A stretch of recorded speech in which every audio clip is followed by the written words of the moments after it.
आकाशवाणी लखनऊ से प्रस्तुत है प्रादेशिक समाचार।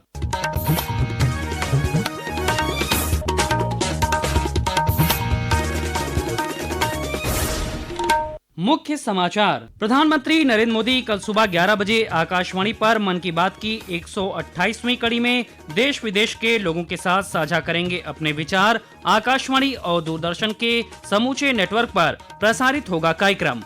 मुख्यमंत्री योगी आदित्यनाथ ने गोरखपुर में गीडा के 36वें स्थापना दिवस के उपलक्ष्य में 408 करोड़ की परियोजनाओं का किया लोकार्पण और शिलान्यास।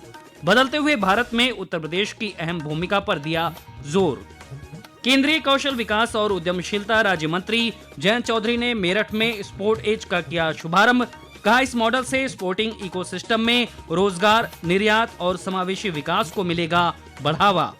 और लखनऊ में चल रही Syed Modi India international world tour super 300 badminton championship 2025 के महिला एकल में भारत की उम्मीदें टूटी। महिला युगल के फाइनल में पहुंची त्रिशा जोली और गायत्री गोपीचंद पुलेला की जोड़ी। नमस्कार, प्रदेश के समाचारों के साथ मैं शैलेंद्र और अब समाचार विस्तार से। प्रधानमंत्री नरेंद्र मोदी कल सुबह 11 बजे आकाशवाणी पर मन की बात कार्यक्रम की 128वीं कड़ी में देश विदेश के लोगों के साथ अपने विचार साझा करेंगे। कार्यक्रम को पूरे आकाशवाणी और दूरदर्शन नेटवर्क, आकाशवाणी समाचार वेबसाइट और news on AIR mobile app पर प्रसारित किया जाएगा। इसका सीधा प्रसारण आकाशवाणी समाचार, टीडी न्यूज, प्रधानमंत्री कार्यालय तथा सूचना और प्रसारण मंत्रालय के यूट्यूब चैनलों पर भी किया जाएगा।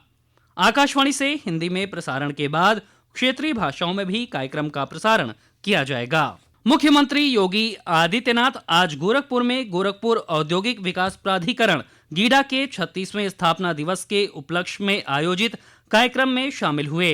इस अवसर पर उन्होंने गीडा में 408 करोड़ की विभिन्न परियोजनाओं का लोकार्पण और शिलान्यास किया। कार्यक्रम को संबोधित करते हुए उन्होंने कहा कि प्रदेश में आज सुरक्षा का बेहतर माहौल है। उन्होंने कहा कि बदलते भारत के निर्माण में उत्तर प्रदेश अहम भूमिका निभा रहा है। आज हम नए बदलते हुए भारत को देख रहे हैं, तो बदलते हुए भारत में उत्तर प्रदेश अपने आप को पीछे नहीं कर सकता है और उत्तर प्रदेश ने भी तेजी के साथ भारत के बदलाव के साथ अपने आप को तैयार किया। आज परिणाम है कि उत्तर प्रदेश के अंदर डबल इंजन की सरकार आने के बाद आज उत्तर प्रदेश में 45 लाख करोड़ रुपए के निवेश के प्रस्ताव प्राप्त होते हैं। 15 लाख करोड़ रुपए के निवेश के प्रस्ताव जमीनी धरातल पर उतारे जाते हैं। मुख्यमंत्री योगी आदित्यनाथ ने आज गोरखपुर के गोरखनाथ मंदिर सभा कक्ष में खिचड़ी मेला की तैयारियों को लेकर महापौर और अधिकारियों के साथ समीक्षा बैठक की।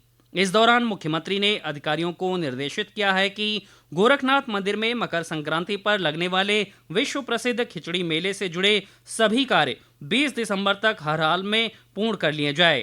खिचड़ी मेला में आने वाले श्रद्धालुओं की सुरक्षा, सुविधा व सहूलियत प्राथमिकता होनी चाहिए। पेश है एक रिपोर्ट।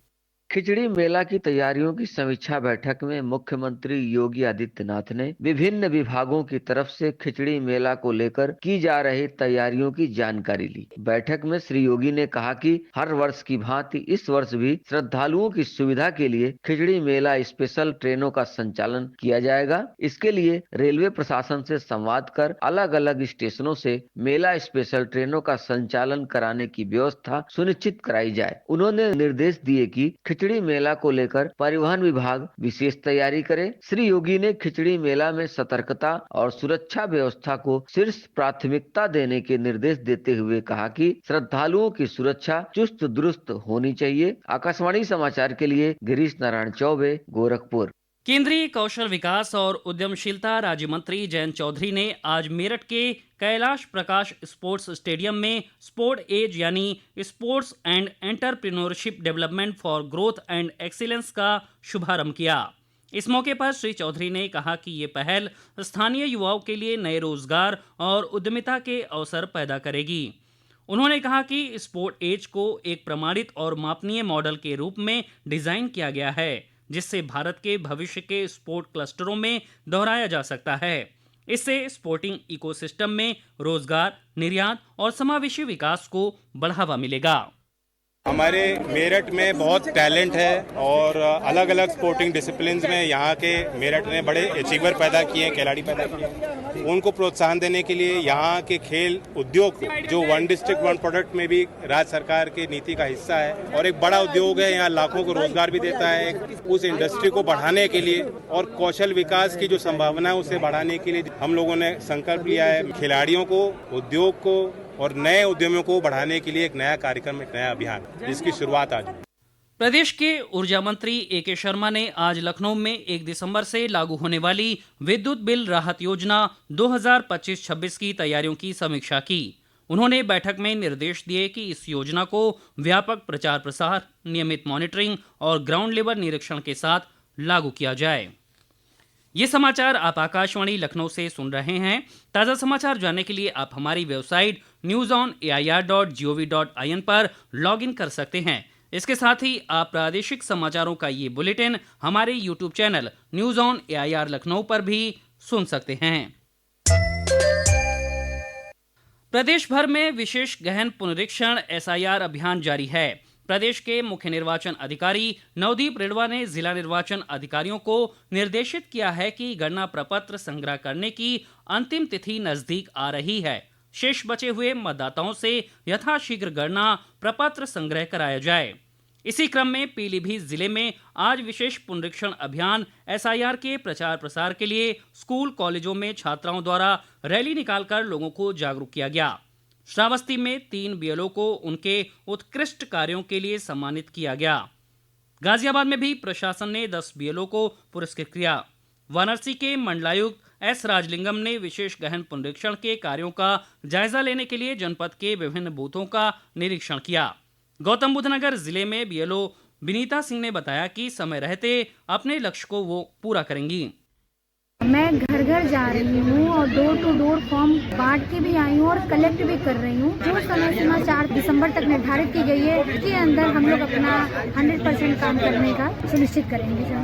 नरेंद्र मोदी सरकार द्वारा विभिन्न क्षेत्रों में जीएसटी दर घटाने के बाद 22 सितंबर को शुरू हुए जीएसटी बचत उत्सव से देश भर के नागरिकों को लाभ हो रहा है। इस कड़ी में आज हम आपको जानकारी दे रहे हैं कि अगली पीढ़ी के जीएसटी सुधारों से खाद्य क्षेत्र को कैसे बढ़ावा मिल रहा है।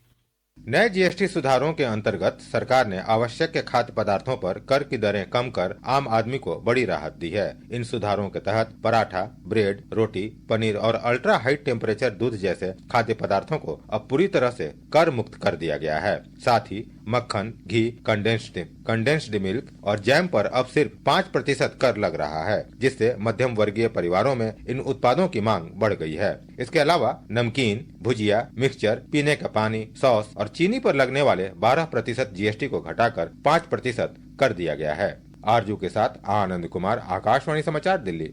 काशी तमिल संगमम के चौथे संस्करण की मेजबानी करने के लिए वाराणसी पूरी तरह तैयार है। शिक्षा मंत्रालय भारत सरकार के तत्वावधान में आयोजित इस कार्यक्रम के लिए काशी हिंदू विश्वविद्यालय और आईआईटी मद्रास शैक्षणिक साझेदार है। बीएचयू की गतिविधियों और सहभागिता पर आयोजित आज एक प्रेस कॉन्फ्रेंस को संबोधित करते हुए कुलपति प्रोफेसर अजीत कुमार चतुर्वेदी ने कहा कि कार्यक्रम के अंतर्गत बीएचयू और आईआईटी बीएचयू 2 से 15 दिसंबर के बीच विभिन्न विषयों पर 7 शैक्षणिक सत्रों की श्रृंखला संयुक्त रूप से आयोजित करेंगे।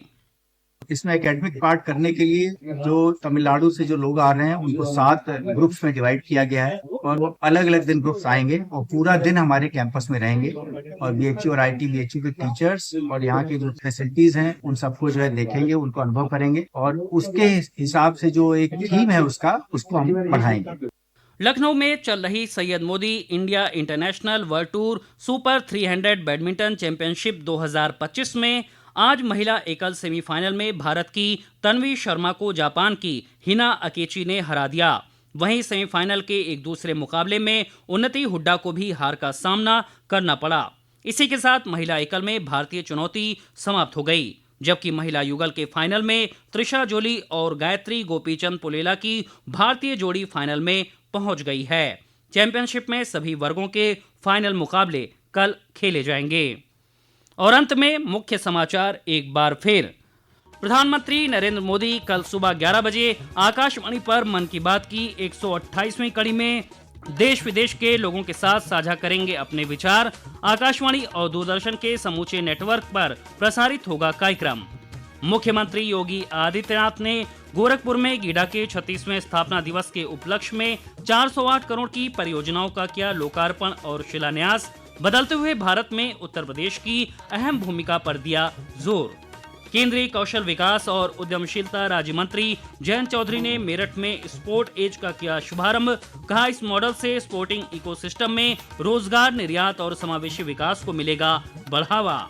और लखनऊ में चल रही Syed Modi India international world tour super 300 badminton championship 2025 के महिला एकल में भारत की उम्मीदें टूटी। महिला युगल के फाइनल में पहुंची त्रिशा जोली और गायत्री गोपीचंद पुलेला की जोड़ी। इसी के साथ प्रादेशिक समाचारों का ये बुलेटिन समाप्त हुआ। अगला बुलेटिन रात 8 बजे FM पर प्रसारित किया जाएगा। नमस्कार।